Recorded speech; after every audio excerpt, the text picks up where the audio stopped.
What if I told you that two of the most iconic DC superheroes might never share the same universe? Robert Pattinson का Batman, जो अपने आप को गौतम का सबसे dark और ग्राउंडेड हीरो के रूप में इस्टेब्लिश कर चुका है, जेम्स गन का डीसीयू, जहाँ पे सुपर हीरोज एक दूसरे के साथ मिलकर बड़ी एडवेंचर्स करते हैं, क्या ये दोनों कभी एक साथ आ सकते हैं? आज के वीडियो में हम बात करेंगे कि क्यों पैटिंसन का बैटमैन गन के डीसीयू में कभी फिट नहीं हो सकता। तो अगर आप भी ये जानना चाहते हैं तो वीडियो को एंड तक जरूर वॉच करें।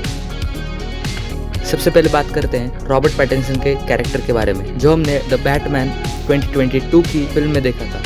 ये फिल्म एक डार्कर, ग्रिटियर टोन में थी। पैटिंसन का बैटमैन एक यंग डिटेक्टिव था जिसको अपनी जर्नी में अभी बहुत कुछ सीखना था। ये मूवी एक स्टैंड अलोन यूनिवर्स में थी जो बिल्कुल डीसी के एग्जिस्टिंग सिनेमैटिक यूनिवर्स से अलग थी। इस फिल्म में ग्रिटी रियलिज्म, नॉयर स्टाइल और कैरेक्टर डेवलपमेंट पे ज्यादा फोकस था। ये बैटमैन ज्यादा इंटरनल कॉन्फ्लिक्ट्स, मेंटल हेल्थ और गौतम की करप्शन को समझने की कोशिश कर रहा था। अब इस स्टाइल को इमेजिन करो जेम्स गन के डीसीयू के साथ। जेम्स गन का अप्रोच काफी कलरफुल और ओवर द टॉप हो सकता है, जो पैटिंसन के बैटमैन के ग्राउंडेड रियलिस्टिक अप्रोच से काफी डिफरेंट है।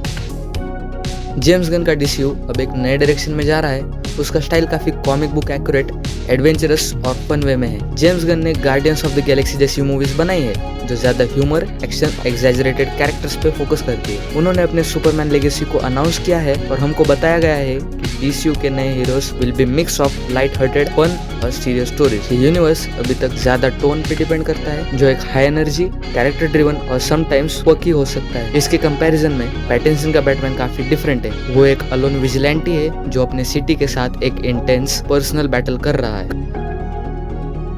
अब बात करते हैं कंटिन्यूटी की। जब जेम्स गन के डीसी यूनिवर्स की बात आती है तो वो एक फ्रेश स्टार्ट देने की कोशिश कर रहा है। सुपरमैन, बैटमैन, वंडर वुमन सबको एक कोहेरेंट यूनिवर्स में लाया जा रहा है, लेकिन रॉबर्ट पैटिंसन का बैटमैन, उसका कैरेक्टर, स्टोरी और टोन, ये सब ऑलरेडी एक अलग वर्ल्ड का हिस्सा है। तो अगर पैटिंसन का बैटमैन गन के यूनिवर्स में हो तो एक कॉन्फ्लिक्ट क्रिएट हो सकता है। गन का डीसीयू ज्यादा इंटरकनेक्टेड और कोऑर्डिनेट होगा, जिसमें सारे सुपर हीरोज एक दूसरे से इंटरेक्ट करेंगे, जबकि पैटिंसन का बैटमैन इतना आइसोलेटेड था। यानी जब तक ये बैटमैन एक सोलो नॉन कनेक्टेड यूनिवर्स में था तब तक कोई इशू नहीं था, लेकिन अब अगर दोनों को एक साथ लाना है तो उनके टोन, स्टाइल और कंटिन्यूटी में क्लियर कॉन्ट्राडिक्शन होगा।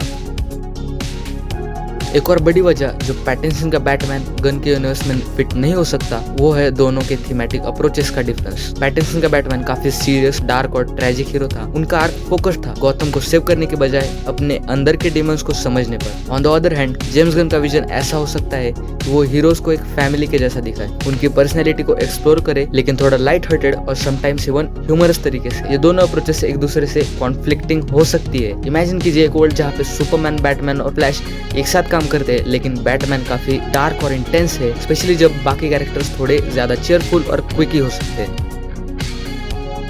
तो क्वेश्चन ये है, क्या पैटिंसन का बैटमैन कभी डीसीयू का पार्ट बन सकता है? मेरा ओपिनियन ये है शायद नहीं। रॉबर्ट पैटिंसन का बैटमैन एक अलग वर्ल्ड का हीरो है। जेम्स गन के विजन के हिसाब से उनका अप्रोच बिल्कुल डिफरेंट है और ये अलग टोन और वर्ल्ड को मैच करना काफी मुश्किल हो सकता है, लेकिन इस बात को कम्प्लीटली इग्नोर भी नहीं किया जा सकता। हो सकता है कि फ्यूचर में मल्टीवर्स स्टोरी लाइन के थ्रू हमें 2 बैटमैन और 2 सुपरमैन भी दिख जाए, क्या पता। पर अभी के लिए पैटिंसन का बैटमैन जेम्स गन के डीसीयू का पार्ट मेरे हिसाब से तो नहीं बन सकता। सो गाइज, ये था मेरा एनालिसिस रॉबर्ट पैटिंसन के बैटमैन और जेम्स गन के डीसीयू के बारे में। आपका क्या ओपिनियन है? आप क्या चाहेंगे कि पैटिंसन का बैटमैन फ्यूचर में डीसीयू में आए? कमेंट करके जरूर बताना।